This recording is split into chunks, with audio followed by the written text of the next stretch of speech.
think we're going. Oh, I gotta shut my door. Alrighty, here we go. Hello, everybody. Welcome to Houston with a Problem. It's Charity Tuesday, or the best day of the entire month. We're raising money this time around for the Children's Diabetes Foundation. And oh crap, that music's playing. And we've got a special guest. We've got Ron Erickson, CEO of No Labs, back. It's been about a year since we had him on. Thank you for coming on, Ron. As you guys know, as you guys know, every dollar you donate is going into a raffle. And this month's raffle, starting probably for the next year or so, will be some random 50-cent Wish item. So Wish.com years ago, when they existed during COVID, every time something popped up for 50 cents, I just bought it, no matter what it was. I had no idea what I was getting. Sometimes they would ship it. Other times they say, we don't have it. And they give me 50 cents back. But I have like 20 packages back here full of things I have no idea what they are. And in order for you to win, I'll do a raffle next show. You have to give me your mailing address before we open the item and find out what it is. You have no choice. It's going to get sent to you regardless of whatever it is. That being said, I also have the first few envelopes to send out for people for the Eclipse. So if you go in the description to the post office box down below, I will send you Eclipse glasses. Just tell me how many you need, because the Eclipse is in April. So we want you to protect your eyes so you can see cool stuff. I've got like 1,000 of these things to give away. So send me a self-addressed stamped envelope to the post office box below, and we will get you your glasses. Okay, is that all I had to do? I had that. Oh, and Alexander K made us a new special intro for the show. So you guys ready? It's pretty good. It's for Charity Tuesdays only. Ron, you won't be able to see it on your end, so I'm sorry. Okay. Let's get started.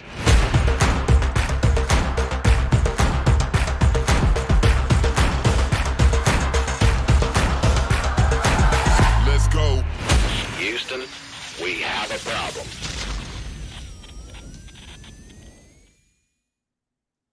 There we go, and the intro is off. There we go.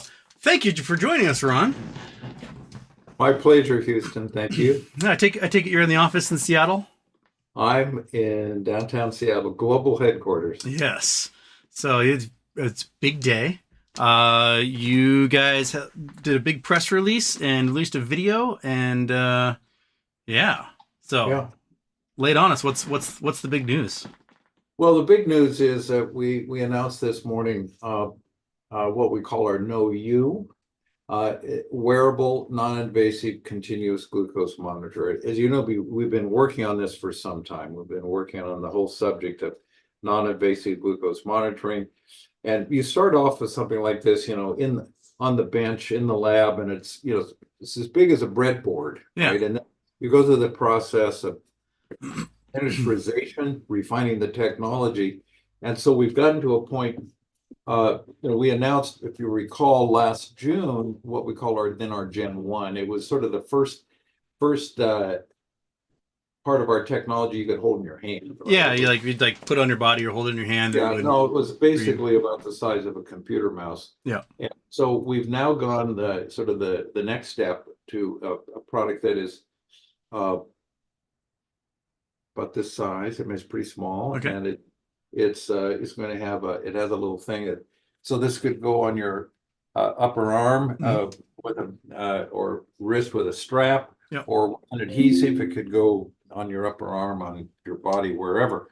I'd like to so we've been testing now for well over a year. I'm gonna say 15 months or something like that, with and it's probably hard to see, but on the back, this is the sensor right Yeah, here. a little square right there. Yeah. And so that's the same sensor that was in the device last June that we announced, the one the size of a mouse. Mm-hmm. That's the same one we were using in Gen 0 testing prior to that. That was the one that was in like the armrest that people put their arm correct. on. Yeah. Correct. And so now we have it in this very small form factor. And so just got it. Very excited to have this, and it is indeed wearable and continuous glucose monitor. So with this in hand, now we're going to start to do some testing with this. As every time you go through this process of miniaturization and all the rest, you've got to, retest and gather data and all the rest. So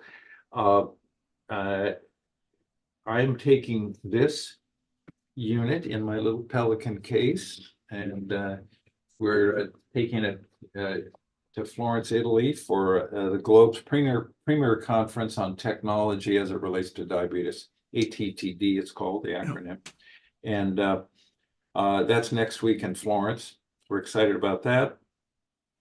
So we have the device. The device connects via Bluetooth to an app. And I'm going to turn on my iPhone now. And I'm going to show you the app. So basically, this thing, it is a working device, which is really exciting. And let's see what we got here. So it's so if I can just hold up that screen there, so you can there you go. I mean, it's so this small device is going to be here. It's going to connect via Bluetooth to your smartphone, and so that's what we announced this morning. And there's a link to a video in here so it gives you a visual. Yeah. Right. So the app, like, I get you can look at it, see what your blood glucose level is, but will also like give you alerts like, hey man, you're crashing. You might need to. Now all of that kind of so our app developers got a very significant reputation. They do a lot of work with med products in terms of apps. So yes, you can assume it will have all the features and functionality that a person needs and requires. Excellent. So yes, indeed. And what I'll say about this is, when especially when it comes to software related things, it's Gen 1 or it's version 1.0, 1.1, what, there are going to be a lot of enhancements. But I can say is what it is, here on day one, it's working. Yeah. Right? It's working. Cool. We're excited about it. And it's been, I think earlier you were asking me before we went on there, like, you've been working on this a while. Yeah. When was it you found it? Because Vigilant was the company before, right? No, I mean, so I've been working on this since 07. Okay. Long time, right? One of the things that anybody who's been an entrepreneur knows that that I like to refer to Malcolm Gladwell's book Outliers, that to become expert in anything takes a minimum of 10,000 hours. Yeah. Right. And there are a lot of people that think, oh my God, look at that person, he's an overnight success. I think in the long sweep of history, those are very rare, right? Yeah. That it takes time and time and time. And so you start off with a concept and you work on it, and then there are any number of pivots one way or another. And that's the story here. I mean, we started out using photonics, using light. We had some early concepts that related to photonics. And the way I tell the story is this all came about as a conversation involving what I say is the vanity of human perception, right? So you and I have 3 color receptors in our eye, red, blue, and green, right? And that works pretty well for us, right? We evolved with 3 color receptors. A shrimp has 17 color receptors. A bumblebee has 32. So one assumes there's some pretty good reason why they needed more than we have. And, sort of bottom line, it worked for us. It works for us to have 3. We have pretty big brains and we can run fast, right? You can catch the antelope. You can see movement out there in the sub-Sahara, and you can see what's going on. And so 3 works well. But there's a lot of information, a lot of color, a lot of data out there that's sort of outside the humanly visible portion of the spectrum. So when we first started, we were using off-the-shelf LEDs that were in the infrared, ultraviolet, and the humanly visible portion of the spectrum. And we were using that to identify, authenticate, and diagnose. And it always had this idea that wouldn't it be interesting if we could do blood glucose? Wouldn't it be interesting if we could do some diagnostics through the translucence of your skin, right? Maybe in the viscous of your eye or in your earlobe or some other place. And so, we started thinking about that and pursuing that. And, you soon discover that light, that photonics has some major inhibiting issues. Yeah. LEDs, you can only got, one bandwidth. Exactly. One place on the electromagnetic spectrum. You've got some other issues. People have different levels of melanin in their skin, right? Mm-hmm. I mean, there are different skin thickness, BMI, whatever the case may be. So, as we started down this path, we discovered that we could get more exacting results if we moved further out the electromagnetic spectrum into microwave and radio frequencies. So what we've done is we have a body of intellectual property that starts in the photonic arena, but then we leveraged off that and expanded dramatically out into radio frequency and microwave, which is where we are today with this technology. Candidly, doing data sweeps between 300 and 4,400 nanometers. So we do pretty. So that little device, it's the antenna is basically changing frequencies multiple times as it goes through. Okay. Big do it. Yeah, that's it right. Now, and we can tune that, right? I mean, it wouldn't that you understand how that we can, so we do a broad sweep that allows us to gather a lot of information. If you're, you could tune it to do a much narrower sweep, depending on what you're after. Yeah. Right? And all of that involves,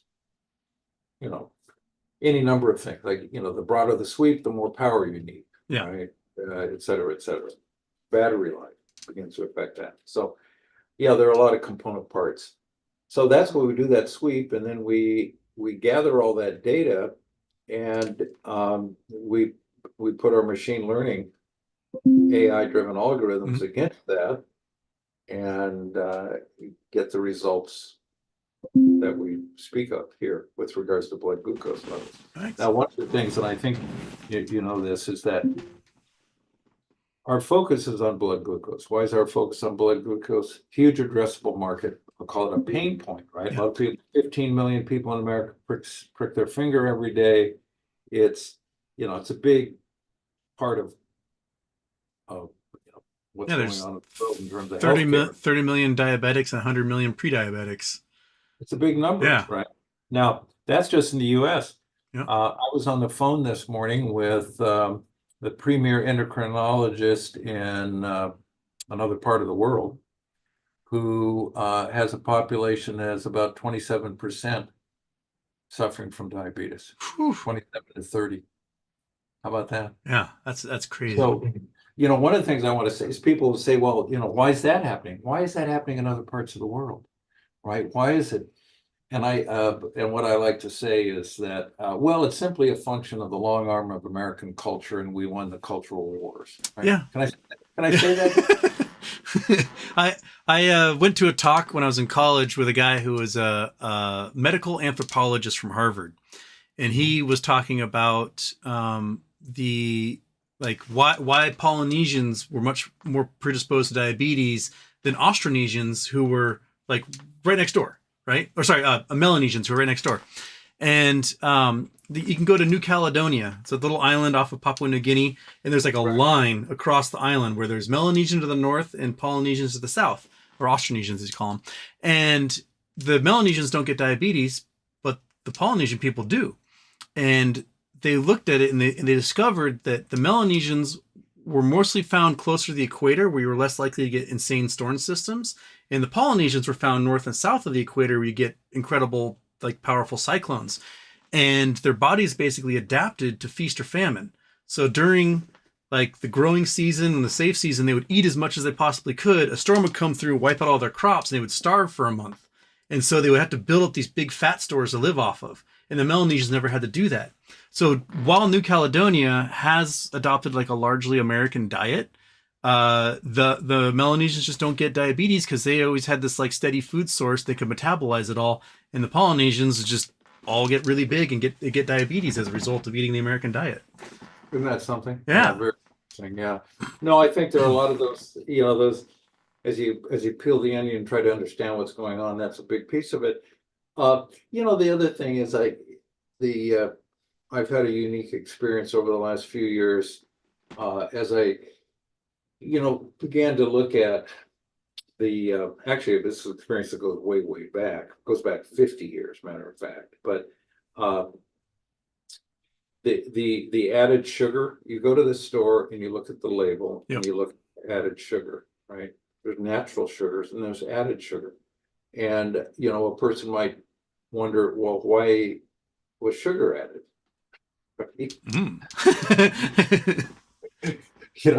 Good question, huh? Yum. Yeah. Why was sugar added?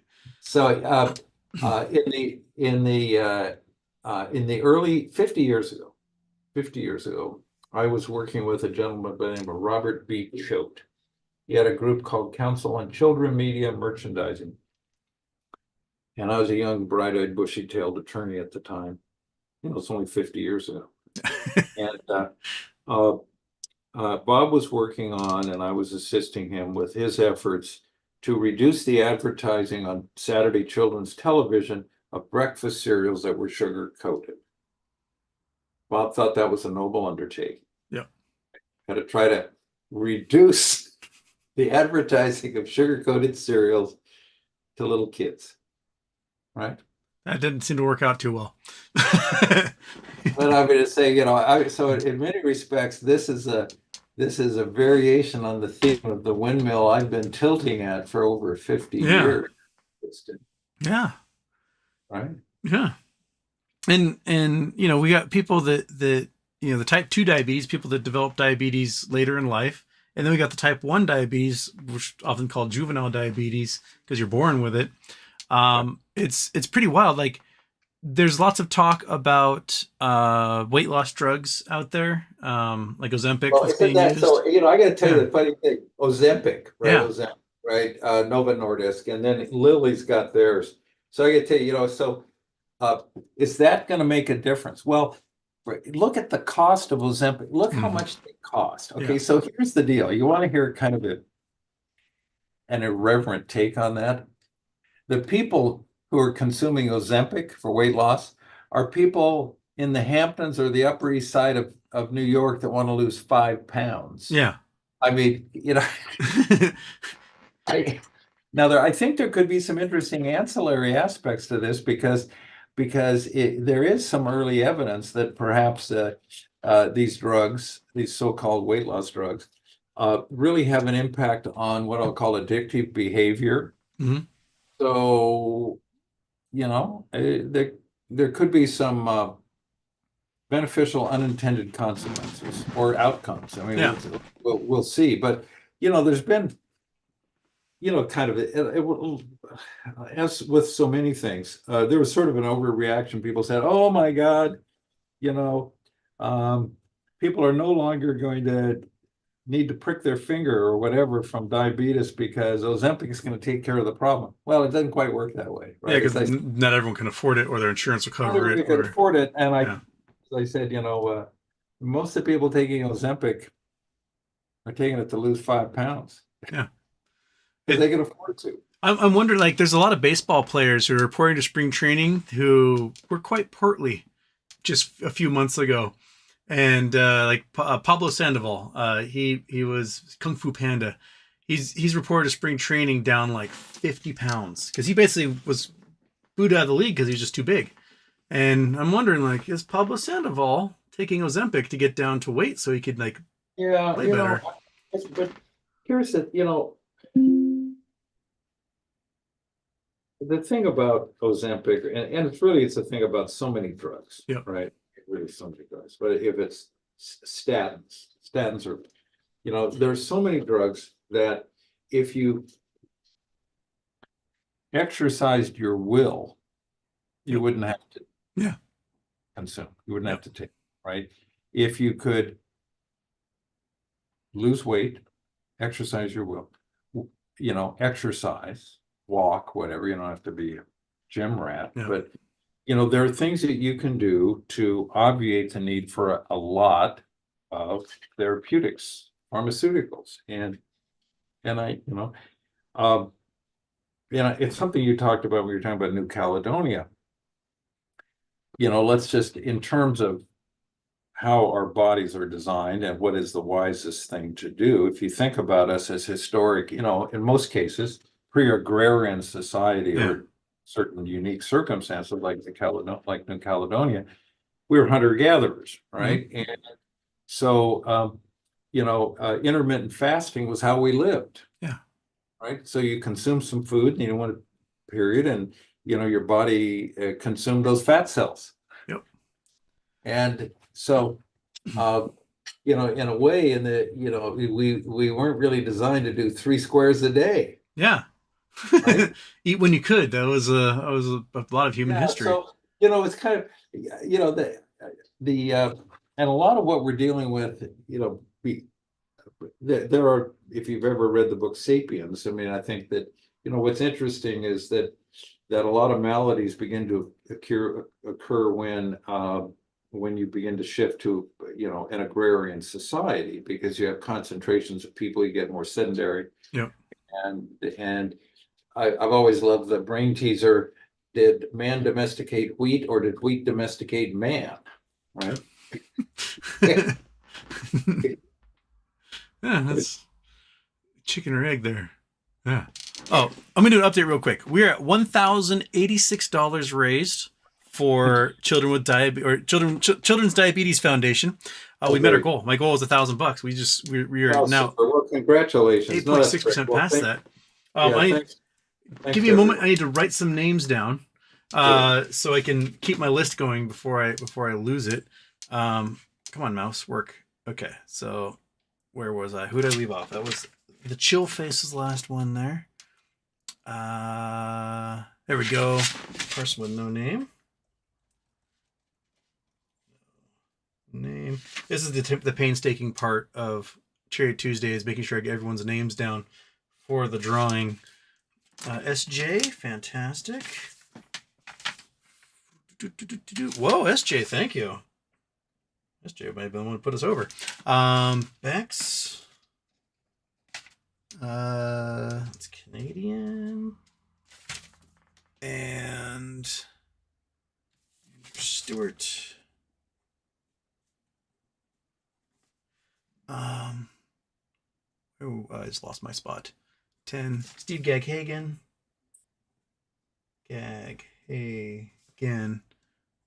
Stonebreaker. The key is, will I be able to read my handwriting when I do this later? 20 Adam Watkins. Adam Watkins. We got another anonymous. Where'd my anonymous go? Right there. Ford ZZ9. Z9. Another anonymous.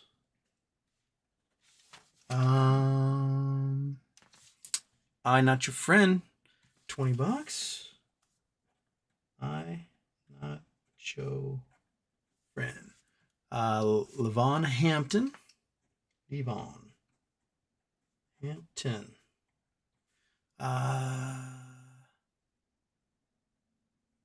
Crayon Green.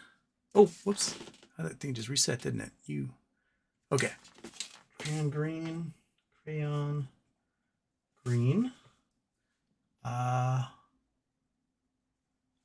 Canadian. Tadalus. Liss. Euros.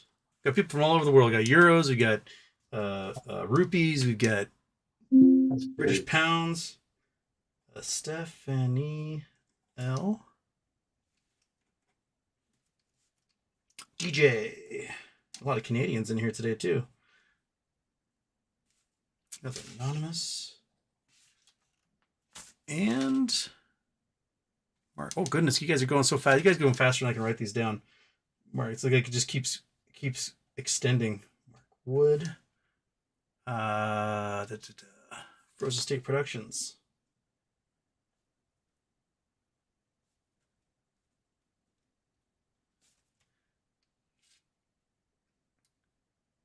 Low B is one of the like 2 drawings in a row. Okay, and what do you get? I got DJ, I got Low B, got Frozen State. Oh, DJ did a second one. There we go. And Anonymous. Okay. So our list so far: Chris Taylor, thank you. K-Town Jim, thank you. Deck P, thank you. Kim Fusting, thank you. Hungry Caveman, thank you. Martin Irvine, thank you. Ludicrous Speed, thank you. Jason Blackwell, thank you. Left-Handed Wave, thank you. James Perigo, thank you. Luis Hinkle, thank you. Dimitri Maximoff, thank you. CBob357, thank you. Kevin Rayonen, thank you. Sir Barther, thank you. Julio Miami, Juice Miami, thank you. Artemis, thank you. Dr. G78, thank you. Slayer J, thank you. Avocados, thank you. Dan BBBBY, thank you. Poor Taste in Porn, probably one of the best names on the internet. Thank you. Several anonymouses. Wrong like that one. The Chill Face, thank you. Person with no name, thank you. SJ, thank you. Bex, thank you. Andrew Stewart, thank you. Steve Gag Hagen, thank you. Stonebreaker, thank you. Adam Watkins, thank you. Ford ZZ9, thank you. I Not Your Friend, thank you. Levon Hampton, thank you. Cran Green, thank you. Tatalus, thank you. Stephanie L, thank you. DJ, thank you. Mark Wood, thank you. Frozen State Productions, thank you. And Low B, thank you. And then, yeah. And then I think DJ just did it again. So thank you again, DJ. All right. Thank you, everybody. We are $1,250. So we are now 25% above our goal. So, Good for woo! you. Congratulations. Yeah. So Ron, so you got this big conference in Florence, which is a great place to have a conference, I think. We're doing a conference in Florence. In Florence, we're doing an update on results we have had with a group of 30 people, and this is against venous blood. And what's important, I mean, the results are important, and those will be announced next week. And the presentation, which we've already announced, is going to be made by a lead investigator in the study, Dr. Baron Summers, MD, PhD. It's from Mayo Clinic. So we have a Mayo Clinic prominent research physician who has been involved in this study and presenting the results in Florence. So that's significant, and that'll be next week. We'll have a release next week that speaks to that in some detail, right? And we've got a booth, and then we're doing a luncheon with children with diabetes. I mentioned that other children's diabetes organization. They have a global reach. We're doing a luncheon with them, with key opinion leaders and all the rest. Just talking more about what we're doing, getting the word out. If you will, sharing the results of our work and sharing the results of our hardware development. Yeah, excited about that. So you got the new device. Have you been doing testing already with the new device, or is that testing still coming? Well, I just had the new device. I just got it. Oh, okay. So the testing hasn't happened yet. Yeah. This is like, right. I mean, here it is. Yeah. So we are just commencing work with that. But as I said earlier, if you remember, the sensor is the same sensor was in the last device and then on chair, etc. In other words, so the results shouldn't be different between the two devices. It's just the results. But you never know until you got to do the shakedown. Whatever. Because you got a new device. Yeah. One of the things that a lot of people don't understand is when you go to the FDA and in all of this work we're doing, the device, the data gathering and finding the algorithm, all the rest is all preparatory to ultimately going to the FDA, getting FDA clearance. When you go to the FDA, you have to go with the device you're going to ship into the stream of commerce. Mm-hmm. If it's chartreuse, it's got to be chartreuse, right? In other words, it's got to be the final product. Yeah. So what would be your timeline for applying to the FDA? I really avoid putting a stake. I said this last year, and you said the same thing. And I think, people understand. What people understand is that, one of the things that happens is you're dealing with a third party, right? And so you start, we already have a relationship with people at the FDA. I mean, you begin to, if you will, socialize. Mhm. But then you make your formal submission, and about this is what we want to do. We want to have, this many sites across America, this many people, this many people fat, this many people skinny, this many people, old, this many young, Yeah. you're doing complete, a broad demographic. Yeah. And north, south, east, west, right? Et cetera, et cetera. So you put all that together and you go back and forth. And so I really avoided timelines because, all I can say is we're moving as fast as we can, developing the technology as rapidly as we can, gathering data with all the alacrity we can muster. Yeah. And getting to the FDA as soon as we can. But I'm not going to give you a timeline. I mean, I just want to, we feel a real sense of urgency about doing this and doing it as quickly as possible. But, So when you do a human trial with a device like this, what is like, how many results do you need over a month, or like how does that work? Like, what are you comparing against? What are you using an already existing device, using pin pricks to like calibrate? well, what we do now is we literally, we have nurses who work for us and we draw blood. Okay. Right? And you do some sophisticated, state-of-the-art sophisticated analytics. Right? So you're not, you've got to, you're comparing against what I'll call a ground truth. What's the fundamental ground truth? Yeah. And so, there's a lot of deliberate work around that. And the FDA weighs in on that. In other words, the other piece is there are a couple of ways to go to the FDA. One is what's called a 510K. And a 510K application is where there is a predicate. Somebody has done what you're doing before, and you're going to the FDA on the back of a prior thing. Right? Like a moderate improvement type thing. Yeah. You approved that widget last year, but this is a widget with it's got a little larger carburetor. Yeah. In this case, in our case, there's no predicate that we've been able to discover. So you go with what's called a de novo application. First impression. Yeah. So it's a little different process, as you can imagine, right? Yeah. Well, I saw last week the FDA put out a press release warning to the public to not use wearable glucose monitor things that claim they're glucose monitors. Oh no, it was. I thought that was a very good thing. In fact, I don't think the FDA and the FTC have gone far enough, because there've been these things that have been really pushed, and you've seen the ads. $29.95 wearable glucose monitor. First, no, come on. Yeah, and I think what happens, the people who don't know better would say, "Oh, I can do that, and wouldn't that be wonderful?" But they're not medical grade. They haven't gone through any kind of rigorous process. They've done no clinical testing. The other piece about them you're going to discover is most of them happen to be photonic based or some other. They're just flawed. Yeah.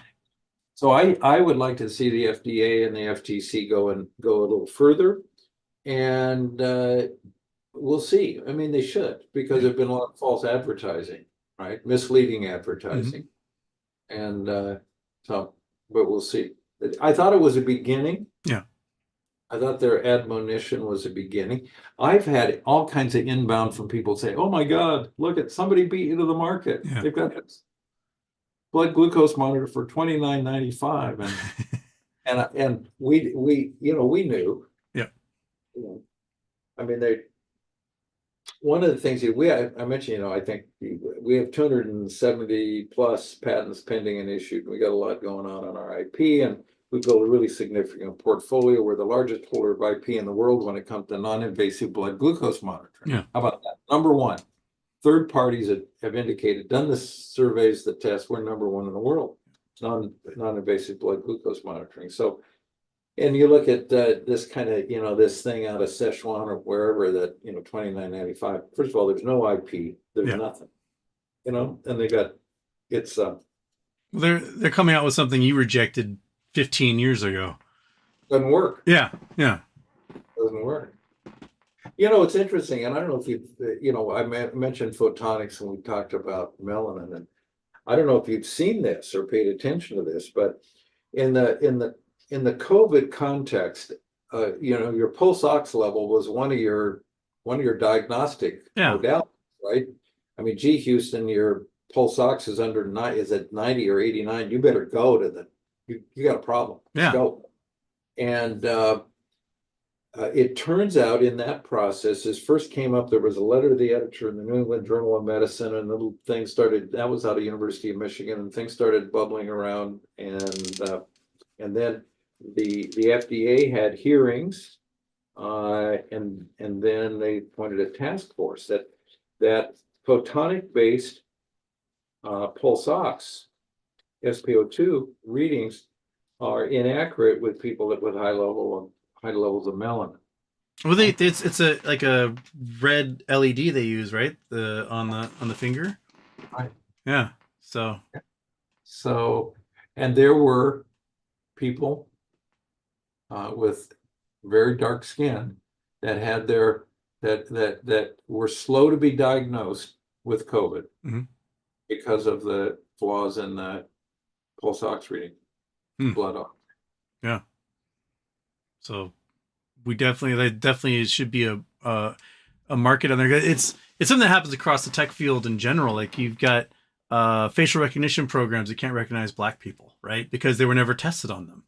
It's just a bunch of white dudes in Silicon Valley. I think those little things you put on your finger. I don't think they were. Yeah, I think you look at the historic protocol; they didn't even think about it. Yeah, right? I mean, never occurred to them. Yeah. Now I will tell you that we've done a lot of testing with blood oxygen levels. Right? We do a lot of system testing, and people say, "Well, why do you do that?" Well, here's why. If I'm going to test glucose, I have to give you this glucose beverage. You got to drink it, and you're going to watch it metabolize. If it's metabolized, I got to, that doesn't happen in a moment. Yeah. We're getting sure, make sure everything works. Okay, Houston, you're sitting there. You've got your arm on this device. Okay, Houston, hold your breath. Yeah. So we've done a lot of system testing with oxygen. And what I'll say about radio frequency is it doesn't care about melanin. Yep. Right? Yeah, it goes right through it. Yeah. Doesn't care. Yep. Doesn't care. Your FM radio station doesn't care there's a hill in the way. You're still going to get your tunes because it's going right through that hill. Yeah, right. Yeah. But, if they were doing this photonically, it'd be, interesting. I think that's a piece of it, right? Yep. I mean, so, we have a platform. Glucose is our first focus. But over time, we believe there are a number of other analytes we'll be able to identify non-invasively that relate to human health. And then, if you do that longitudinally and you put your algorithms against it, I think we'd be able to do some predictive health. I can say, Houston, looks like you're trending toward. I mean, I think that long term, that's what I envision. Okay. So speaking long term, like obviously you're focusing now to get this glucose monitor market because let's face it, that's where the cash is going to be initially, right? You got a set market, you got all insurance companies that can pay for this thing, you can get subscription fees, la. But obviously this technology can be used in 50 different industries and all across the healthcare spectrum and, defense contracting and mineral hunting and, border patrol. Say if we're able to identify molecules in the human body, can I identify molecules in the ground? Exactly. That's my what I want to do. Would you think? Yeah. That's possible? Yeah. just point the sucker at a hillside and be like, okay, that's where this seam is, and I can go look for my minerals there. Yeah. Or I don't know. Yeah, so Yeah. here's the thing, over time, I mean, I think one of the people say, well, what about all that? Well, we're focused, and we've got to stay focused. Oh yeah. I think we do have the opportunity with our portfolio, with our IP portfolio. And by IP, it's not just patents, it's trade secrets, and you understand that, right? I mean, an algorithm's a trade secret. I mean, we have a way that we can gather data, we have a way we can parse data, it's all trade secret. I think that what you can envision over time is the opportunity for what I'll call a field of use license, right? So, okay, Houston, you got this idea, right? And you want to do a license, and you want to pay us X dollars and give us a royalty if you exploit the technology in the realm. Right? So I think there are all kinds of interesting field of use opportunities that will emerge over time. Well, and my loose understanding of your technology, it can scale up. So you can put in a larger antenna and more power, have larger penetration over a greater distance, right? Well, yeah, I mean, Theoretically. now we kind of go into the human body about 1.2 centimeters. Yeah. Right? So you're right. It's all about power. Yeah. Right. You're gonna put more juice behind it. Yeah. So if I've got a big 747 flying over a place, I could theoretically use those radio waves, look at something far down, like mineral concentrations, perhaps, and map out an area using GPS and everything else as to where these things could be. Yeah. No, I think that's conceivable, but one of the things I mean, it's fun to dream about all of that. I think that's all inherent in what we have, intellectual property, and kind of how we think about the platform. But right now, blood glucose, gathering data, focused on the FDA and all the rest, and Yeah. No, definitely, because that's going to be the bread and butter. I think that's It's like I tried to do the math for my with my show. Like, theoretically, if every American who has diabetes were to subscribe to this device because it's the first to market that doesn't involve having a hole in their body, there's a lot of potential there. And you think? Yeah. That's just in the US. I'm not even counting the rest of the world. You go to China or India or, sub-Saharan Africa or whatever. Like there's the potential for growth seems to be just bonkers. That's the idea. Yeah. So that's the idea. But we between here and there, we need dot the I's, cross the T's. Yep. Give this, give it all the care we can muster, and So let's go to people's questions here, because we've got a lot of them popping up. The first one's popping up actually is the most recent question, which is from Anna Runick. Is this technology something that could be potentially detect cancer, specifically breast cancer, and replace mammograms? Well, when I talked about gathering data longitudinally and doing what I call predictive health, right? I think what you want to do, I mean, the ideal is to get ahead of it, right? Where if you're gathering information, you got glucose, you got ketones, you got C-reactive protein, you got white blood cells. I mean, let's think about some things that could be, son of a gun, there's something going on there. Yeah. And so my fervent desire, my goal is that we get ahead of it, that we can do. So to answer your question, if you've got breast cancer and, you've got a mass, 2 or 3 or 4 centimeter mass, and it's metastasized your sentinel node, and, the train's left the station. Yeah.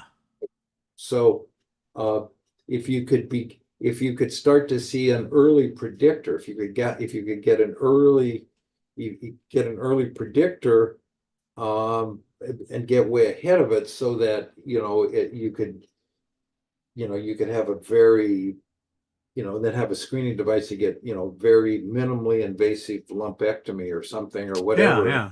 Try to get way ahead of it. So that would be that's where I want to put time and energy, right? Well, using an algorithm or AI or one of those technologies, you could look at, okay, if somebody has breast cancer or has in the like first stages of it, you have a flag on this chemical, this protein, this white blood cell count, whatever. And if these flags all go boop, boop, boop, boop, boop, you go, whoa, alert, ding, go see your doctor. And You got something going on here. yeah, exactly. You got something going on. Yeah. Something going on. And I think that's where, I mean, that's what we're after. Yeah. Right. And if you think about it I mean, what proportion of our healthcare dollar is spent after, if you will, the cow's out of the barn, right? Mm-hmm. Well, we know that a staggering amount of the healthcare dollar is spent in the last year of life, right? Yeah. But it's just staggering. But then, you know, I mean, diabetes is one of those. It's a lifestyle for many people, not, you know, for a segment of the population. It's a lifestyle ailment. You know, you could say the same about cardiovascular disease. You know, there's a certain segment of the population that cardiovascular disease is a lifestyle ailment. Mm-hmm. And, you know, if you let people, you know, and people, you know, live that lifestyle, whatever the case may be, for 10, 15, 20, 30 years, and suddenly they, oh my God, I got a big problem here. Yeah. If there was some early warning system, say, you know, you better get ahead of this. Looks like you're trending in a certain direction. Yeah. I mean, I think that's really good for society. It's good for individuals. It's good for health and wellness and longevity and all the rest, and a more robust population. Yeah, so I mean, we could have a philosophical conversation about all this too. Yeah. I mean, there's a part of me that appreciates the nuance, which is, you know, we've been experts at defining disease, right? Yeah. And in a way, disease doesn't exist until you define it. Yep. Right? Yeah. It's like, hey, I didn't know I had that until you told me I had that. Exactly. At some point, there's that straw that breaks the camel's back, where you go from not having the disease to having the disease, and finding that line will probably save, you know, again, like, to the foreign viewers, American healthcare system is asinine, and 76% of all bankruptcies are due to medical debt, Right. because we don't have a national system of healthcare. It just takes care of people. And a lot of these folks would not have that medical debt if they knew where that line was. Yeah, no, if we could give them that information. Now, the other piece of what that is really important with what we're doing, accessibility and affordability, right? Accessibility and affordability. So I want to have a product that is available, that's accessible and affordable, right? And accurate. Yeah. Right now, if you're doing a CGM, if you're doing a Dexcom G7, you're spending over $4,000 a year. If you're doing Abbott Labs Freestyle Libre, it's over $3,000, you know, maybe $2,500 to $3,000 a year. They both have disposables. You know, they work for a couple of weeks. They use an enzyme. You've got to replace them. So you've got disposables, you've got a high cost. I mean, that's their business model. But it's not just their business model, it's how the technology works, because that enzyme it has to be replaced on that little filament, that needle that goes into the body. Yeah. It's got to be replaced every couple of weeks. So we have no replaceables. We're sustainable. We're going to last for years. It has a rechargeable battery. And so I want to be able to come to the market with something that's dramatically less expensive, even less expensive than finger stick. Finger sticks come in bags of 100, cost $100. Now insurance pays, right? But if you're pricking your finger, you know, let's say you're using 100 a month, or if you prick your finger a lot, you might be using more than 100 a month. And that's, you know, well over $1,000 a year. So I'm hoping and it hurts. I'm hoping to come to market with a price point that allows us to, you know, be the competitive player price wise. Yeah. So, you know, I mean, I'm going to have COGS. These things they're complex, if you will, and costly to build. But no, I'm going to push for affordability and accessibility. Did they in the video that came out today, it shows these people sort of look like they're assembling the first devices. Yeah. Are you planning on having the device is built here, or have your own factory or subcontract to a factory? I have a manufacturing partner based out of Singapore. It's called Racer Technologies. Racer does work for Philips, Medtronic, the big players. They're FDA certified. I need to have somebody who can really do it, really scale it, and they're pros. They're pros. And the other thing about Singapore is they appreciate the sanctity of intellectual property, and they're good. So I've got a manufacturing partner. Part of what, when you do something like this, you do the first builds, and then you do the design for manufacturing. You kind of work hand in glove with your manufacturing partner, but the first few are, built this way. Yeah. But you're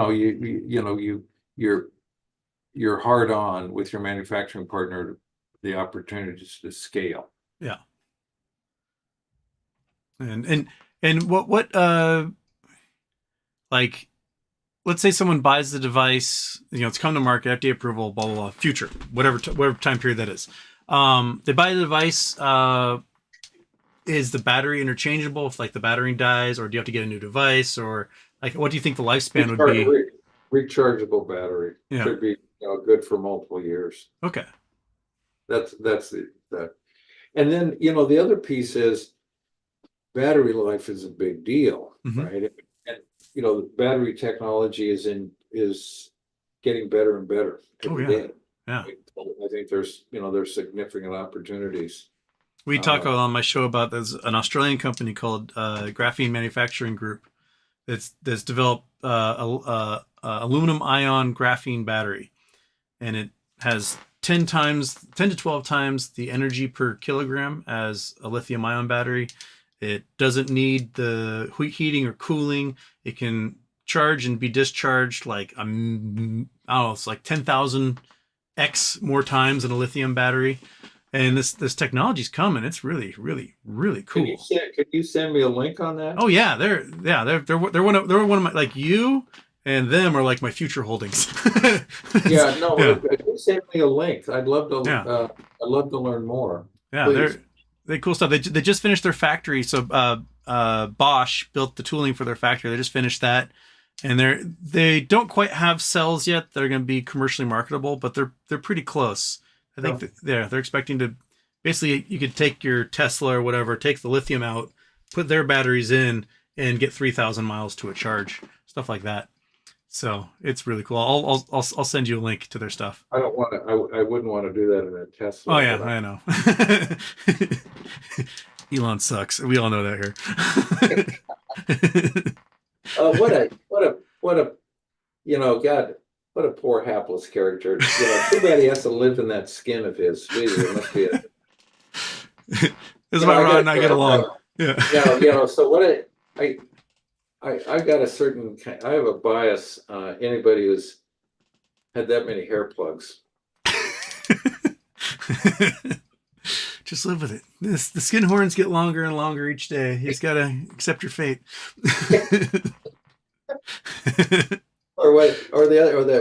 A scalp reduction. Yeah. You just pull that chucker up. Yeah. No, I have no insecurities. I just put 1,000 plugs in my head. Good times. All right, let's do another question here from somebody. I'm gonna get this wireless mouse never wants to turn on. Okay, let me scroll all the way up here, get up to towards the top.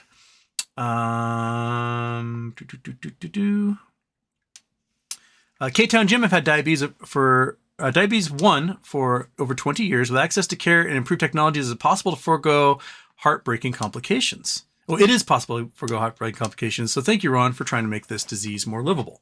So there's Thank you very much. Thank you very much. Yeah, I think a lot of people don't appreciate what's involved. Yep. And, you're always on the clock.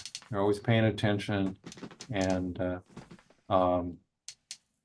so if we can make a modest difference, we're thrilled to do that. And I think the other piece is, you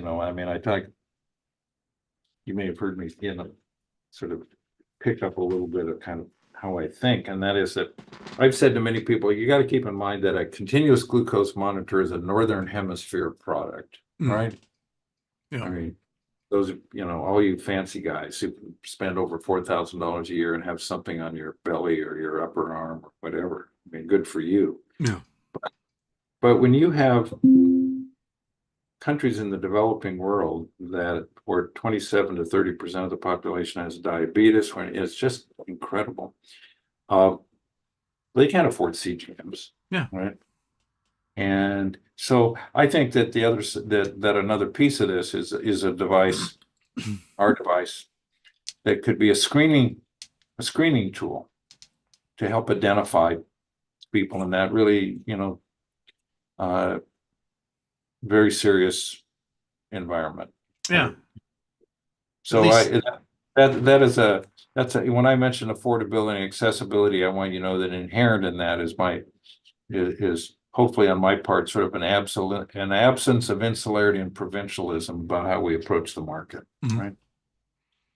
Yeah. So like if let's say somebody is a village in, I don't know, Ghana, right? And they may not have access to electricity to charge the devices. They may not have the ability to purchase test strips or that stuff, but perhaps there's a clinic in town that can have a device that people can come through each day and get booped, right? You're preaching to the choir. You're Yeah. preaching to the choir. You get it. Yeah. You get it. Right. Yeah. So I dig it. Deck P just got notice of the Know You. He wants me to ask you if it will be a Kickstarter. So yeah. No, we're a public company. Mhm. We trade on the New York Stock Exchange, stock symbol KNW. And so there's an opportunity for a person to be an open market buyer. I Mhm. mean, it's just kind of whatever it is. And, take a look at our filings, take a look at our website, take a look at everything we do. And, you make an independent decision about whether you think it makes sense or not to own shares in No Labs. Lisa Saw. Hello, Houston and Ron. Saw the video introducing the Know You. How user-friendly is this device for non-tech savvy patients, especially the elderly? Well, I got to tell you, I took it out of the Pelican case today. Yeah. I turned it on myself, and I made it, and I connected it via Bluetooth to I was gobsmacked at how easy it was. It was incredible. It was so easy. I was thrilled at how easy it was. And I love what you say about, what do you say, elderly? Elderly is really interesting in Houston. The elderly is really, I heard people say, God, Joe's really getting up there. And my response was, well, so how old is getting up there, right? When you're getting up there, how old are you? My dad's 87 years old and can do 30 pull-ups right now. So yeah, no, is your dad getting up there? He does talk a lot about how things were better back in the day. Well, yes. But I think that at any rate, I shouldn't respond to your questioner who's asking a valid question. Ease of use, very easy, Okay. very easy, very straightforward. Absolutely. Now, we both know that sometimes, our grandparents have issues with technology, right? It's kind of complex. Yeah. I have trouble with my TV remote. But I think, it's really pretty straightforward. It is pretty straightforward. I think, and ease of use is a big deal. It's got to be. Is there going to be, you think, a version for people that don't have access to a cell phone, or do you think there'll be a version that just sort of? There must be. There Yeah. must be. There Yeah. must be. There must be. It's got to have there needs to have a version that has a little kind of readout. Exactly, little LCD screen or something. No, it's got to, right. I mean, yes, but that's, over time. Yeah. Right. Yeah. And it's First things first. Yeah. no, absolutely, totally agree. Lisa saw any long-term health effects about continuously sending these waves under the skin surface? Yeah. Do you ever put a cell phone to your head. or just stand in an environment. There's Yeah. non-ionizing radiation, so it does Oh, not. well, Yeah. so we've had our technology SAR tested. Yeah. Right. I mean, it's been tested, and it's, you got to do that. You got to go through this whole test thing. We've had it tested. It basically, we use a near infinitesimal portion of what you're going to get out of a cell phone. So we've been tested as safe. The amount of radio frequency that comes out is de minimis, and there you go. Yeah, so there's I difference. think it's a fair Yeah. question. Yeah. I mean, it's like People hear radiation and they're like, oh, but they don't. There's different kinds. Yeah. Yeah. No, it's interesting. I grew up in an era where we used to go to the Buster Brown shoe store, and we'd stand on this machine, this X-ray machine that would they could see through our shoes and see how the shoes fit on our feet. Do you ever see those? No. There's my like some God. random shoe stores just pumping X-rays a lot into of people. shoe stores. A lot of shoe. You got to do a Google search on that. Okay. Man. Because what you're going to discover is a lot of people that works in those shoe stores end up getting cancer. Yeah, I can imagine.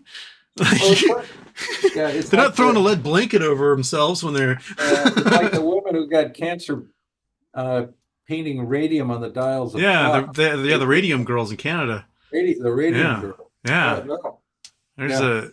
If you ever want to see gnarly pictures, the first people that were using X-rays and having a great old time, they put them in their parlors and they'd shoot their friends' hands and stuff, and then they just tumors, absolutely horrific. In shoe stores back in the day, man. Yeah, I never knew about that. That's wild. You must be getting up there. Well, I've been around actually. Well, X-rays were invented before me. So I mean, it's like I'm post X-ray. You also post sliced bread, so that's okay. Yeah. I post sliced bread. Yeah. 1920, by the way, is when sliced bread was invented, which blows the mind. I like that. Yeah. Sliced bread is younger than World War I. Yeah. Oh, that's another person asking about possible cancers. Okay, we did that one. Somebody asking if there's any hedge funds in here waiting the No Labs announcement. I mean, look at here's the thing. Let's talk a little bit about that. Okay. Yeah. One of the things that we're kind of a micro cap, nano cap. And what you find in the lower end of the market is it's a den of thieves. It's a den of thieves. Okay. And why do I say that? Well, you see there's a lot of short selling. Right. Yeah. And what the bet is the company's going out of business, or the companies have to raise more capital. Let's speed up the stock, and then let's cover our short with stock we purchase in the deal. There's a lot of naked shorting that goes on. Mm-hmm. There's a lot, in my view, is a lot of naked shorting comes from traders. I mean, I got a big buy order and I don't have stock in inventory. I'll fill it with a short, and then hope that maybe I can I'll cover in the market in a short period of time. We went through a period last fall, by the way, where end of September we had 2 million shares fail to deliver on September 29, and then into October we had 3 million shares fail to deliver. Now, I don't know, people under Houston. Oh, this show is, they know all about it. Yeah. I mean, think about a fail to deliver. So there was a 2 million share naked short, and they failed to deliver. Yeah. So the brokerage house ended up eating it, right? Mm-hmm. And so in the aggregate, over a period of about 4 weeks, there were 5 million shares failed to deliver. And that's greater than 5% of your entire total shares outstanding. Think about that. But I mean, it's like, forget the 5%. Yeah. What percent is it of the true float? The true float. Yeah. I'm not selling. A lot of people not selling. Yep. It's a very big percentage of the true float. Yeah. Right. I mean, everybody talks about the float. I mean, the true float. Yeah. Right? Yeah. You've been a shareholder, but you're not part of the real float because you're not selling. Right. Yeah. I mean, whatever, buying and selling. Yeah. At any rate. No, the people in the show, because we've had you on. I've talked about No Labs for 3 years now. I'm pretty sure no one who's watching today is day trading the stock. That they're seeing it as opportunity, like, oh, we're waiting for FDA approval, going to market. That's their entire goal, is the future. They're holding long term. Yeah. Yeah. Well, yeah, there you go. I mean, and I'm doing the same. I mean, Yep. of course, I'm doing the same. I mean, this is public, actually. I mean, it's per person looked at the Form 4s, looked at, you get in the weeds, look at my filings, what I own, what I bought. My basis is $2.80. Okay. Yep. There you have it. Yeah. So HODL, as they say in the Reddit forums. selling. Okay. I am sorry, I gotta scroll through all these names here. People saying the wish GIF idea is amazing. Okay.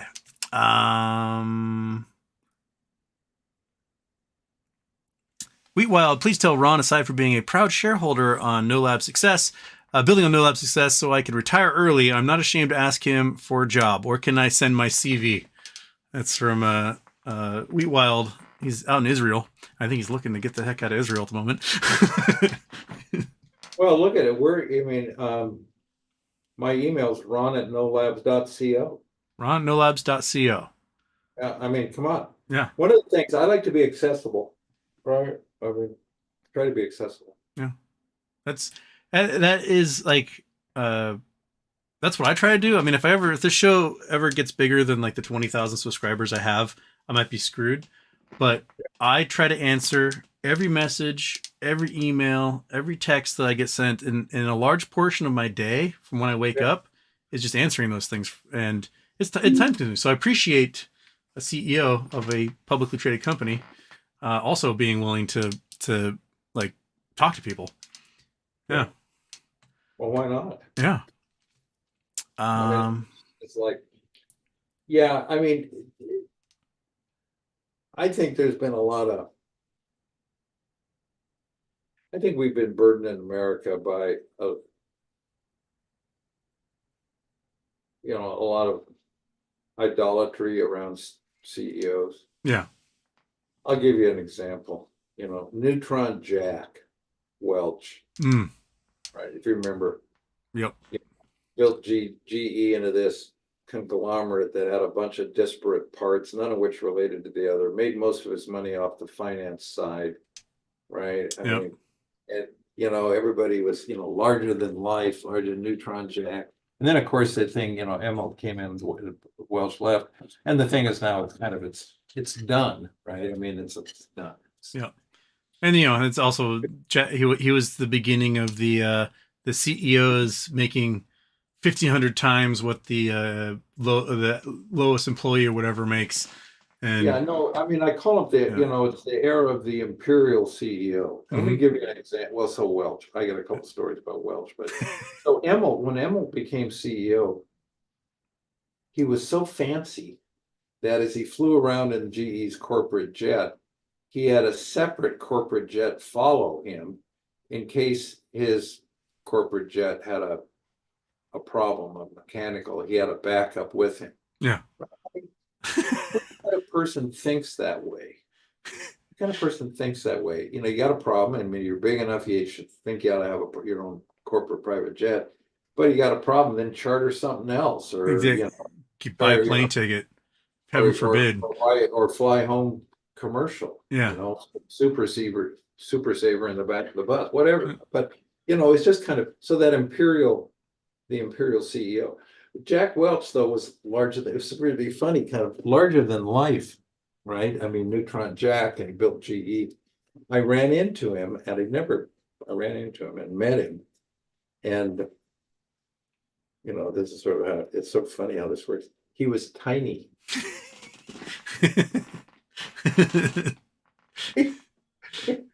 Now, I shouldn't say that. Right? You and I both are tall guys. We can say no, it. But Everyone's but it's one of those things where you just have this idea of this guy that's larger than life, and then when you meet him, you're sort of like shocked that, geez, wow.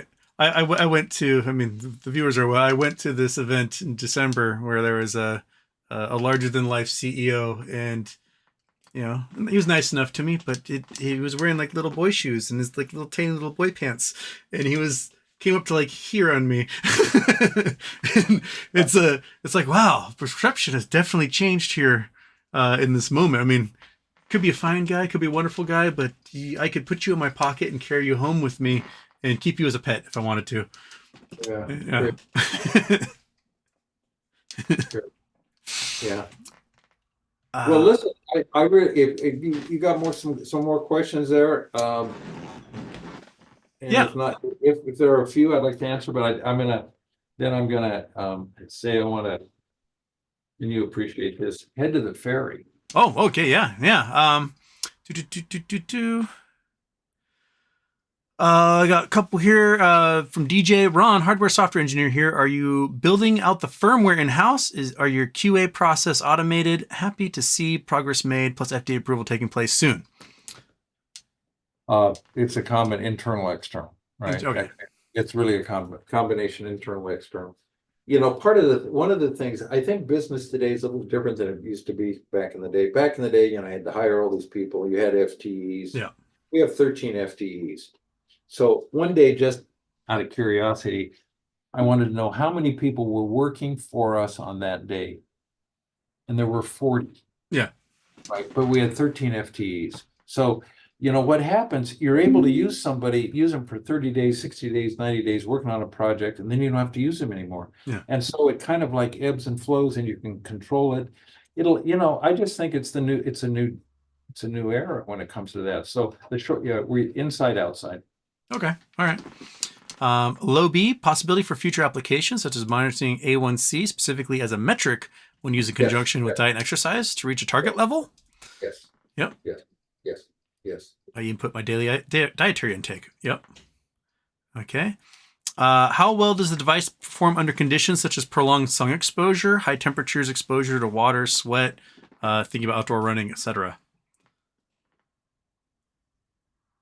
You know, that's all part of the process. Okay. Right.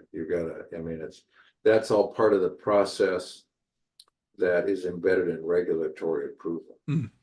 So like if you got somebody who's a farmer outside shoveling hay all day long, you have to, perhaps maybe you got to take the thing off, wipe it down, put it back on again, that type of thing. Or I think, what you're talking about is perspiration. Yeah. Perspiration. And I think so that's all part of the process. Yeah. So part of the process. All right. And I would say this device that I just showed you is brand new. Yeah. And I've yet to break a sweat. So we haven't. Okay. Yeah. And then people ask you about security. What level of security does it employ given that it's Bluetooth to a phone? Would it be encrypted handshake, full security in the app itself? Yeah, absolutely. Yep. Right. Totally.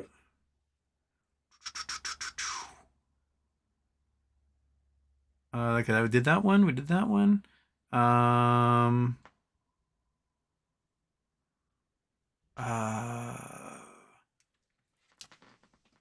Jimbo Slice question for Ron. Have you performed an official valuation on the patent portfolio? If so, could you let investors know the amount? Official? No. No. Okay. Unofficial?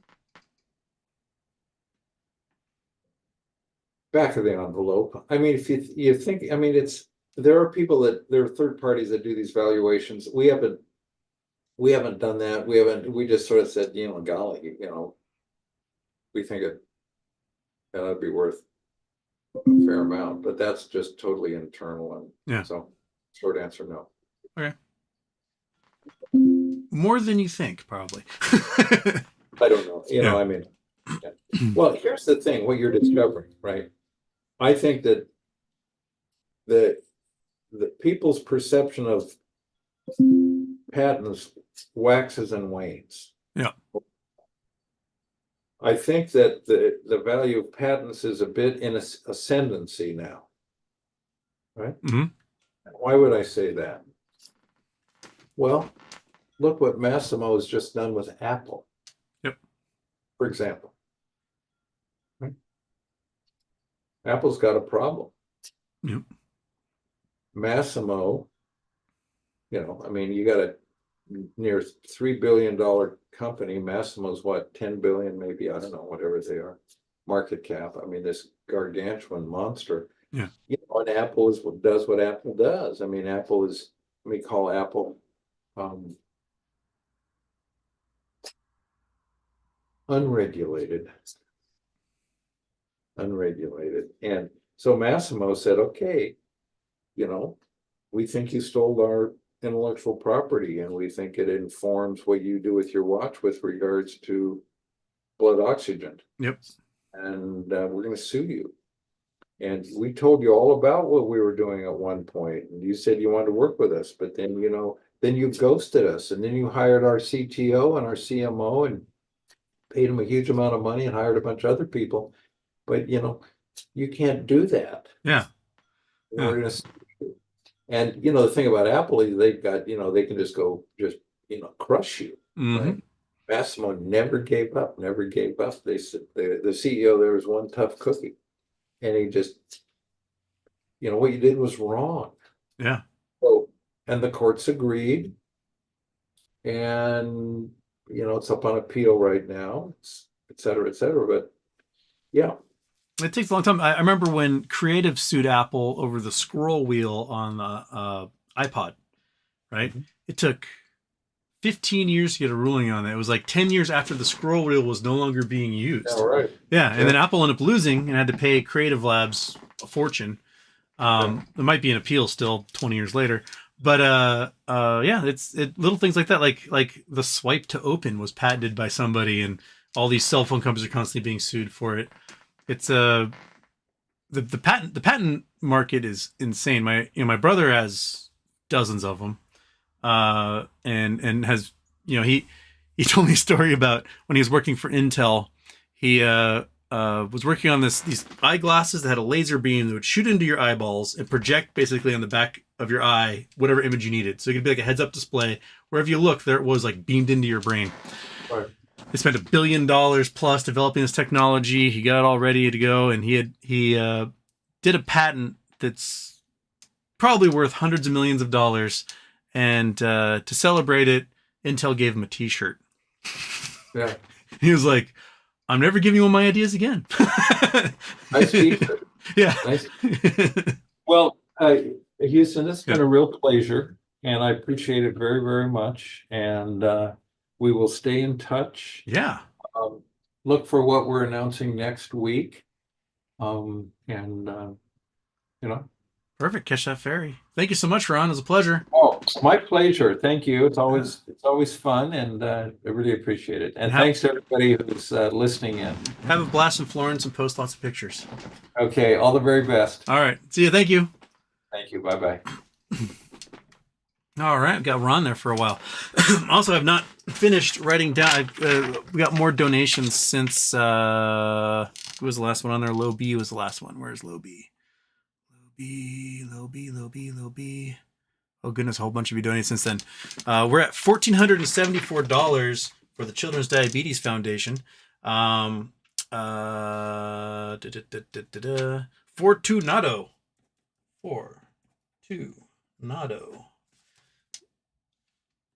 Bam.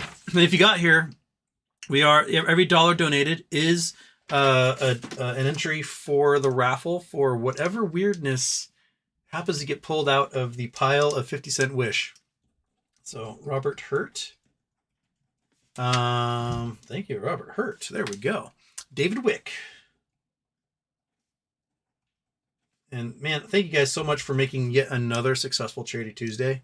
This is like the best streak on the internet right now. So you guys rule. Striking Viking.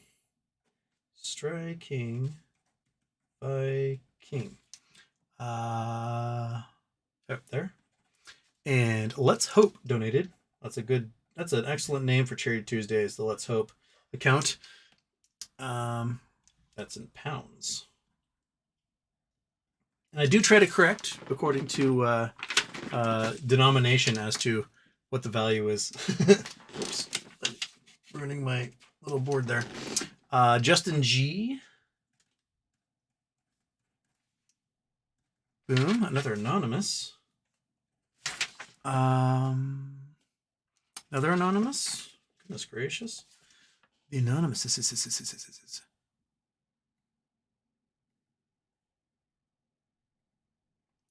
SP. The SP-SJ combo has checked in. Vera Nokum. Vera. Noke. Ham. And do we have more? Crayola for breakfast. Nice. Crayola for break fast. Boom. That's Canadian. Anonymous. I don't know what I'm going to do with anonymous this time around. But bam. $1,504 towards charity. Woo! Yes. I can go for another, 35 minutes or so. And we can do regular questions on the show. And again, thank you to Ron, CEO of No Labs, for stopping by, giving us an update as to what's going on. It's pretty exciting that what they're doing, and he's doing a big nudge, wink, wink when he's like, look for what we're going to announce in Florence. It's gonna be cool stuff. They are definitely ahead of everyone else in the market on this, and the device is really, really cool. Okay. Scott Lumley. Well, J-Dog was first. Scott Lumley was second. And are you disheartened that hedgies can run wild in the market and face next to no repercussions while FINRA covers their asses and plays dumb? I don't need this on anymore because I'm not listening to anybody. I guess now I can have a nice headphone head. It pisses me off that they can do that. And that's what we're gonna try to change. I think FINRA is looking to get a nod from the SEC to do what they should have been doing the entire time, which is regulate everyone under them. And I definitely think FINRA's compromised. But they can't go against their masters until the SEC goes, destroy them. And that's what they're waiting on. They need permission from the SEC to do their job, which is sad because they should have been doing their job in the first place. Which is why, they're trying to meet with NextBridge and the SEC isn't responding at all. So Gary Gensler, get off your butt. Get on over. Scott Lumley, I know the system is intrinsically unfair, but what do you do when you look back at all the fuckery and watch them get away with this crap again and again? How do you keep from getting disheartened? I don't know if you keep from getting disheartened, but take your wins when you get them and accept your lickings when you get them too. You can't win them all. You just can't. You can try, but I don't know if it's the baseball player in me, where a 30% success rate gets you into the Hall of Fame. But, there's something about, I struck out 4 times in a row. But I will get a hit eventually because the law of averages say I will. And that's kind of the game. And it's sad to say it's a game because it is life also. But I don't know. You just got to roll with the punches, man. That's how it goes. Them's the breaks. We're not the masters of the universe. We're not the power brokers. All we can do is do what we can, hope for the best in the meantime, and rock and roll, baby. Chris Taylor first to donate. It was a good job. Did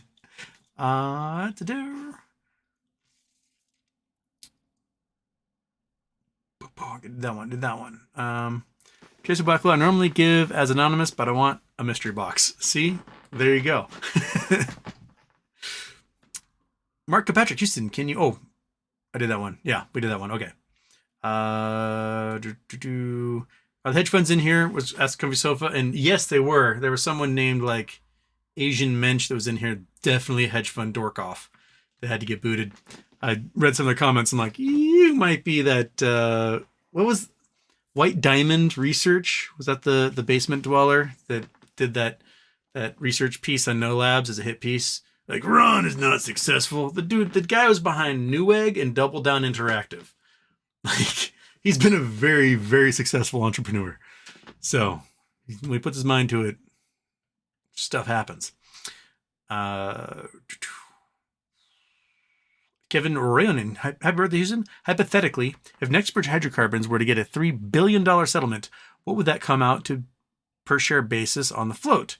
Would the shorts be on the hook for PIL? Shorts, if they give the money out to shareholders, yes, the shorts will be on the hook for PIL. If they don't, then they just have $3 billion. The per share, so it's 250 million shares. So that's 4 per billion. So it would be like $12 per share would be a payout if it goes to a payout, which means all of the billion plus naked shares have to pay $12 as well. So it'd be a $12 billion liability. It'd be a nice start. I'd hope for a lot more than that, though. A lot more.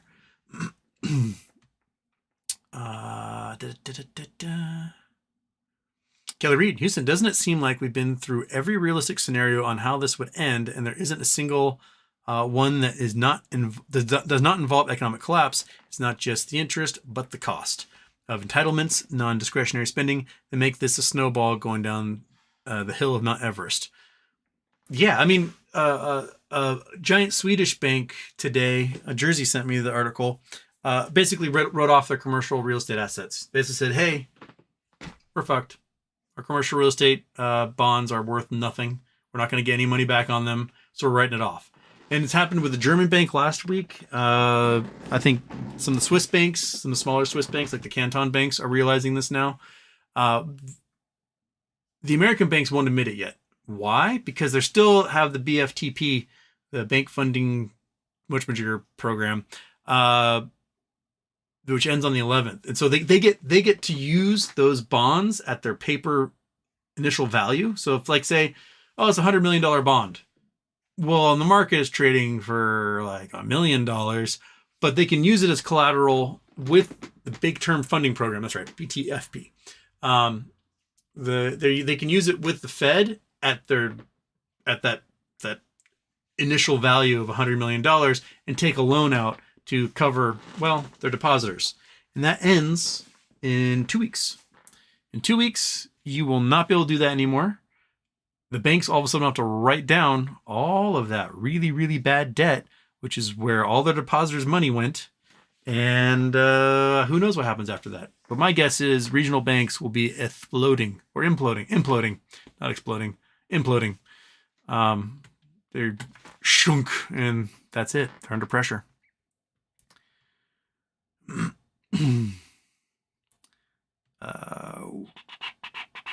Dmitry Maximoff, what would stop the government or anyone that is involved and knows the damage it would cause the global economy to have shorts cover from just giving everyone like $200 a share? Nothing. I mean, if the government steps in and that's what they negotiate as a settlement, then that's what it is. It does tell the world that we are not a true free and fair market, and we are not well regulated. If they can get away with not experiencing the infinite risk they had inherent to challenging the system, that they can get away with that, then, I think that makes it so that international investors, which are 40% of investment in U.S. markets, probably not want to participate in U.S. markets anymore.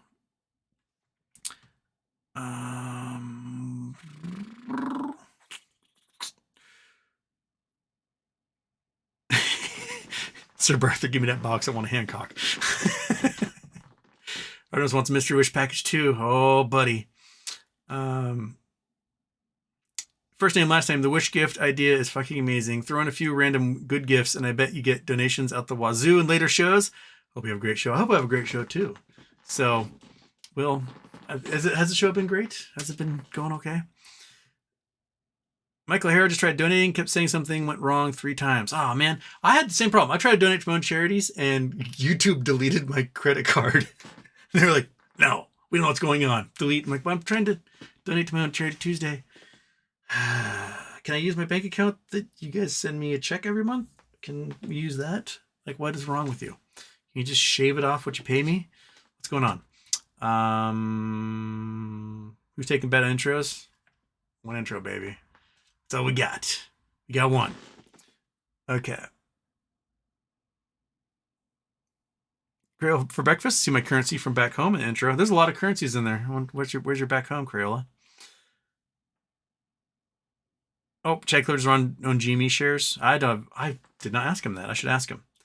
I know he was keenly aware of what was going on with the meme stocks because as a company that's been taking hit pieces from short hedge funds, he's definitely aware of what's going on with all that.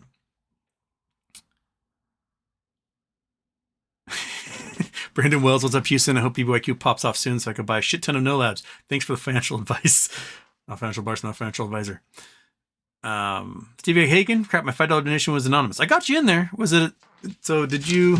I got Steve Gaghagen. So I'll put another $5 one in there for you, Steve. So you're at 10 entries.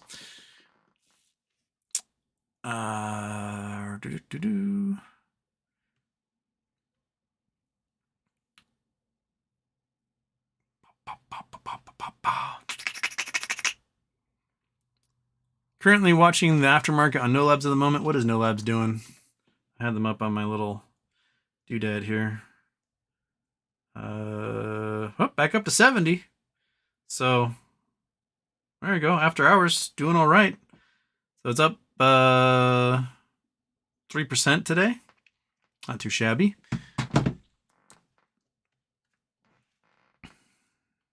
Styles, please stop talking about this market price going up. I'm still trying to average down. Just have too many shares. Amazing work. It's a huge game changer. Yeah, shut up.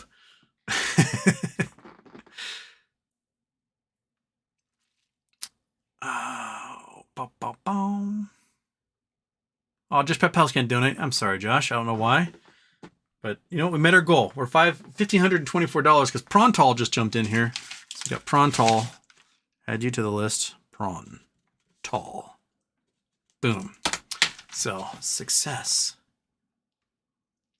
Avocados. Ron's your background developing tech. Ron is a lawyer by trade. He was an IP lawyer, but he got involved in the, if I remember correctly, boards of companies and then entrepreneurship. So, Newegg was one of his companies, sold that for cajillions in the 90s. Then he started Double Down Interactive and sold that, which was like a gambling website. So he's been involved in the tech areas. He's not a tech guy himself, but he's always been tech adjacent. And then in 2007, started Visualant with some folks, optics folks, thinking, oh, medical devices. Let's try this thing. And then they discovered, oh no, radio waves are better. And they have a particular man from Australia who's got the tech for it all. And that's who they're developing with. Charles Bronson, Houston, create a video game so we can play it. Hey, Charles, do you want to be Death Wish, Houston edition? Mayo Clinic sounds like a clinic Ken Griffin would support.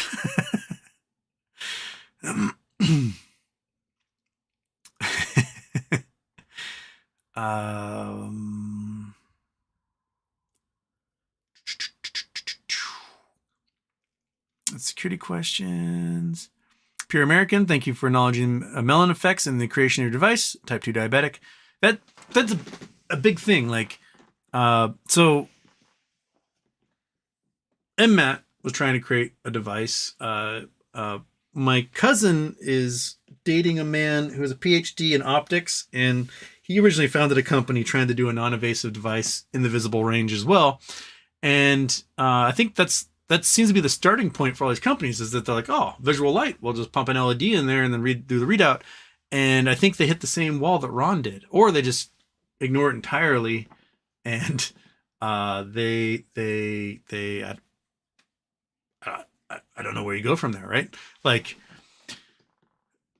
you just put to market and then forget the fact that, like, you know, 3/4 of the world is not white and therefore cannot use your device. So you're making a white centric device. So I think it's an important acknowledgement on Ron's part that you want a device that everyone can use, right? It doesn't help that facial recognition only works on white people, or a voice activated device only works on like a flat American accent and not somebody who's Scottish or Irish or English or whatever, or speaking English with a foreign accent. You want to be able to accommodate as many people as you possibly can with your devices. And you can't just sort of be ethnocentric with it, because there's a much larger world out there than just your own personal experience.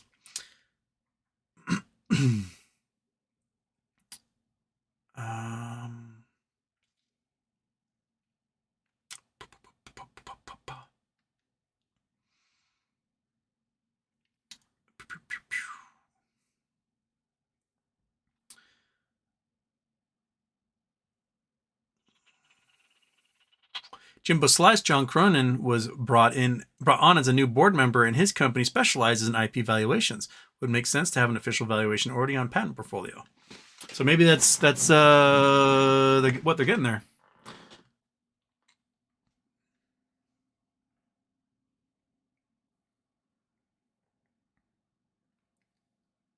Swordfish, what batteries company's talking about? GMG, Graphene Manufacturing Group. They're on one of the Toronto exchanges as GMGMF.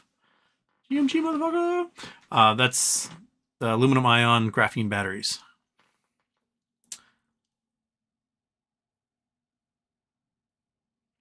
Is he going to license it or just own it wholly? I think they're going to own at least the medical device, and then possibly later license technology into other uses, as well as probably develop their own, since my guess is once they start doing what's the word I'm looking for, Kat? The subscriptions, they will be having a shitload of money roll in, which will allow them to have a hell of an R&D department. So, Derek Holes, how old is this man? I think Ron's in his 70s. Yeah.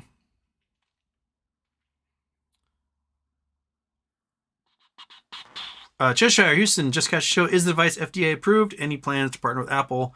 No plans to partner with Apple. We asked him that last year. There's not FDA approved yet. They are going through the steps to get FDA approval. So this is the device. Today they announced the device that they're going to use to get FDA approval, the wearable device. So that's what they're going. That's what they're going for. So they've got another round of testing they got to do with this device, the Gen 2 device, and they got to do it in a certain way the FDA tells them to do it, because they're setting a precedent. They're the first kind of this device. It's a whole different ball game than, as you would say, it was like a 510K was the other application, which is where a device already exists and you've got a slight improvement to it. And so, which is what, if once they get approved, then they can be like, okay, we'll do 510Ks for the Gen 3, Gen 4, etc.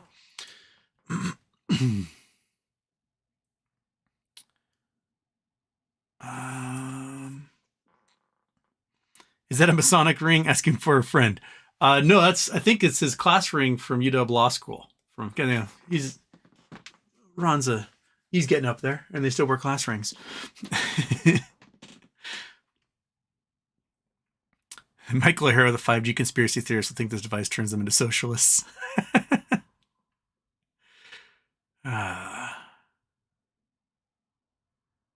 Oh shoot, DJ, where do we DRS or No Lab shares? I forgot to ask her on that. You should be able to do a Google search and find out who their agent is. Yeah.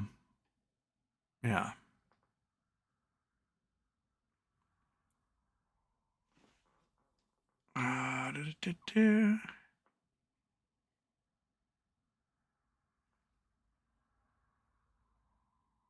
like the No Lab prospectus. It says AST. Well, there you go, Lobi. Lobi got the answer for you.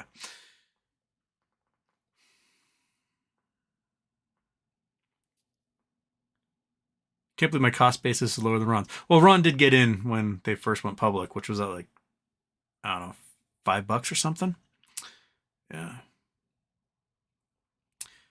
Stevie Hagen said how I felt about my senator I met a few weeks ago about MMTLP. I don't know what that's in reference to, but sure.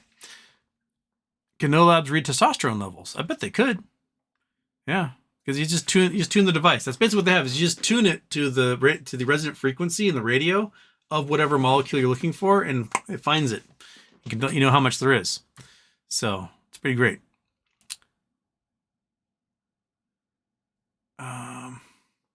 J-Dog, this guy's one of the chillest millionaires ever.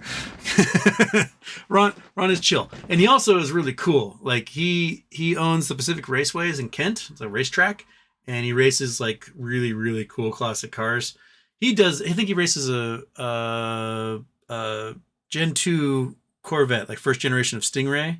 That's what he races. But there's guys at that track who have like $30 million California GT, like Ferrari GT Californias that are racing them out there, like getting into crashes and shit. It's pretty wild. I go out there in classic car race day. You will see some crazy.com cajillionaires accidentally destroying pure classics and having to rebuild them all over again. Doing what they're supposed to be used for. It's pretty wild. Wheat Wild. Oh, you're the one who donated. Okay, I had that as Wheat Wild. I was wondering who did the shekels, and that makes sense. 60 shekels. Okay. Gotcha, Wheat Wild. Don't worry.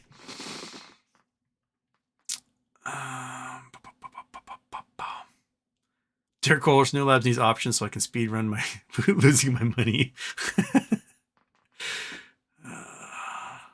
Cactus Whack, thoughts on Pulte intentions? I lean towards Pulte wants an army to help him do a proxy fight on Pulte homes. That's my leaning. If we can use him, great.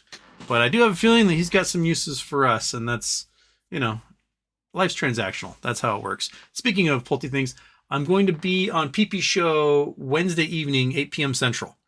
PP contacted me. He's like, hey, man, come on the show. So I'll come on the show again for 30 minutes or so. 8 p.m. Central time. So that's 9 East Coast and 6 West Coast.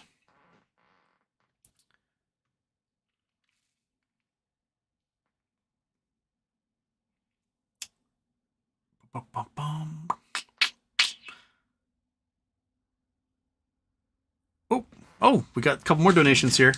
Darren Saunders made it in. I think Darren's made it for everyone. Darren Saunders. Boom.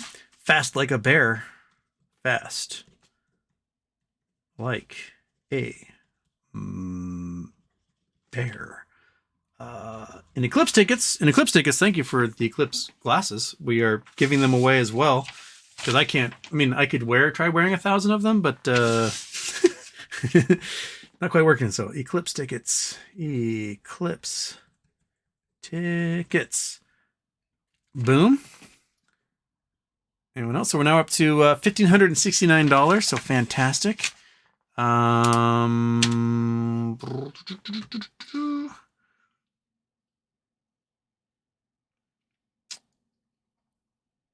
Lisa, I saw how many shares do you think Ron owns? It's public information. He probably owns an appreciable amount. I mean, he's the founder of the company and an insider. So I think he's got a lot. I have no idea how much. We can probably look that up. Oh yeah, I don't have, because I'm doing my videos through Zoom. It's just a blank box down there. Turn off the Google Earth. Turn on the Chrome. Bing. Chrome, why aren't you working? Chrome. Is that this one? No. This one. This one? No, this one. This one. Why are you? There you go. Okay, it did it. Close. We're gonna do K&W Insider Holdings.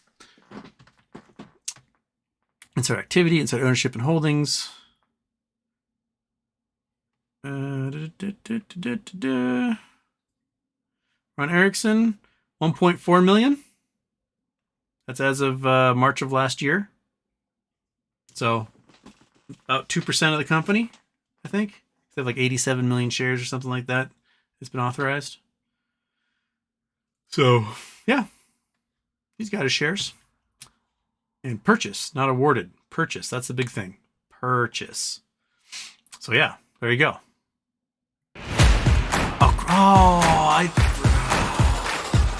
Let's get started. I had to put the intro into the Zoom window one. I Let's put it go. on the big Houston, one. we have a problem. I didn't turn it off on the big Houston one. And I shouldn't even be in the big Houston one because you can't even see me because I have to be in the Zoom window. There. Duh. Oh crap, I still didn't turn off the Big Houston one, so if I click on that again. Tim Saunders, this is live? It is live, my man. Richard K., do you think anyone from Congress should attend SEC FINRA Next Bridge meeting to see how the sausage is made? Yes. I think you and I should attend it. Iglimon, docket number 2911, docket name Notice of Withdrawal of Debtor's Motion to Determine Tax Liability in State Proceedings as to Certain California Tax Authorities. So, is that California now pulling out so they don't have to deal with that crap anymore? That's fantastic. If that's the case, Iggy. Not you again. Once my stupid house sells, I'm going to pick up 1 million shares of No Labs after the next dilution. All right. Did I get through everybody? I think I may have gotten through everybody. J-Dog throwing in all sorts of heads and hats and explosions. The weird thing is, like, that one firework that it looks like a bra, like vomiting out a jellyfish. I think it's supposed to be like a firework bursting open and stuff coming out or something. I don't really know what those things are supposed to be, but I'll take it. We should create a double intro jar for charity. Oh, Tim Saunders. Tim Saunders, you're related to Darren Saunders. Tim Saunders, the long-lost cousin of Darren Saunders. And Aaron Sounding Houston, indeed, we have a problem when the intro comes on halfway through the show. But it's okay. Tim Saunders, probably. So, but $1,584 for charity for the Children's Diabetes Foundation. That's fantastic. Right, Kitty? Aren't you excited about that? Are you super excited? Are you super excited? Are you? Oh, monkey butt eyeballs. Yeah? Is it? Oh. See, here's the problem. Is that monkey butt's giving me the Nuggy Stare now. But the Nuggy Stare video is in the Big Houston file folder. And if I switch to Big Houston, it's going to play that intro again. You know what I can do? I can do this. I can add a source to the Zoom one. Let's see here. Nuggy Stare. Bam. Add source. There we go.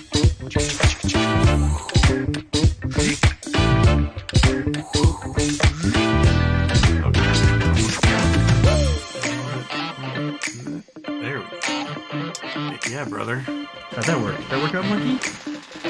Oh, you're getting the stare big time. Getting the stare big time. Ah. Chicka. How about two stinky beefs? Oh, they're so stinky. They're so stinky. Oh my goodness. So stinky and delicious. How about the small one first? Want to come here and get the small one? I'll get right there.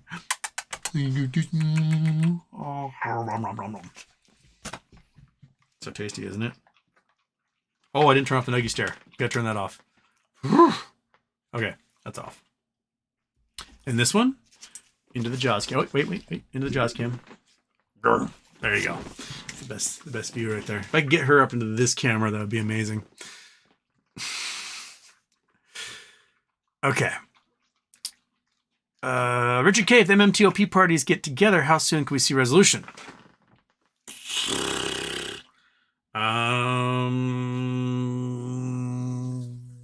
I mean, it depends on what the resolution is. If it's like, hey man, we fucked up, we're so sorry, we're going to do this and give you 2 days of trading. This resolution could be announced pretty quickly. I'm sure some lawyers will hammer things out and whatever. And then my guess is they would set a date. Like, so let's say a resolution is made Wednesday of next week, right? They get together, they shake hands, they high five, they go to a strip club together, whatever it is that the bros do. And then their lawyers meet, hash out all the intricacies, and then they say, okay, the week of May 4th, there'll be 2 days of trading. We're going to give the QSIP back to NextBridge. It'll be 2 days of trading. It's going to be position close only with forced closures by the brokerages of any and all short positions on the stock. And it must be closed out by the end of close on the second day, or else the brokers face, huge fines and whatnot. Cool. Will it be that? I don't know if it will be that, but that's what I'd hope it would be, so we can see, right? Darren Saunders, not that I know of, but great name. Yeah, yours is pretty great as well. Saunders. All right.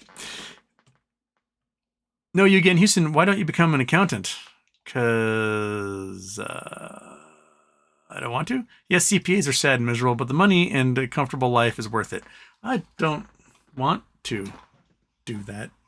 I like doing this. Having a monkey butt right here, hanging out. Avocados using great show. Dang, now I want all the fried food. Tell Ron to save a monitor for me. J-Dog, 30 days till season opener. Go Mariners. Go Mariners.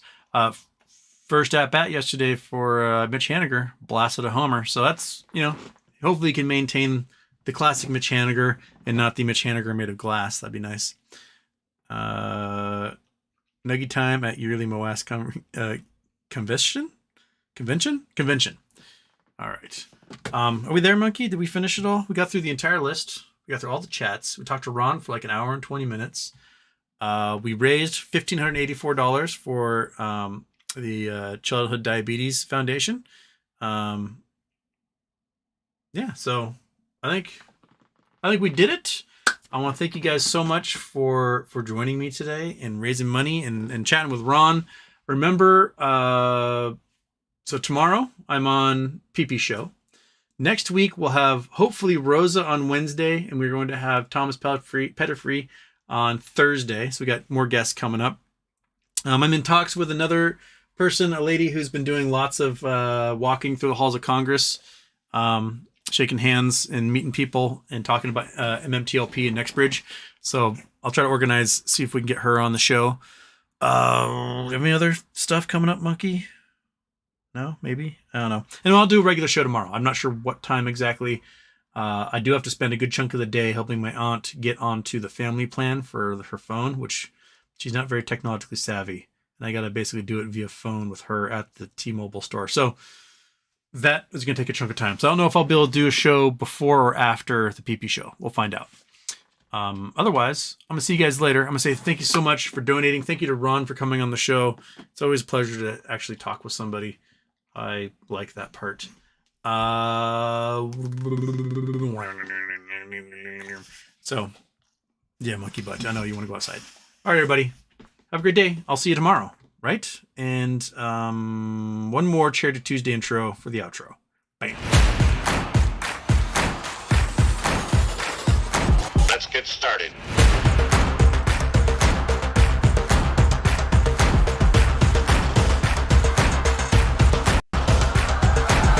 Let's go. Houston, we have a problem.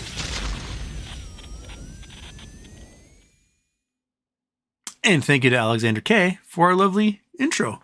Just introing it up. He's an intro machine. Absolute intro wizard. The intronator. The intratitude is incredible. Intricate intro atrocity.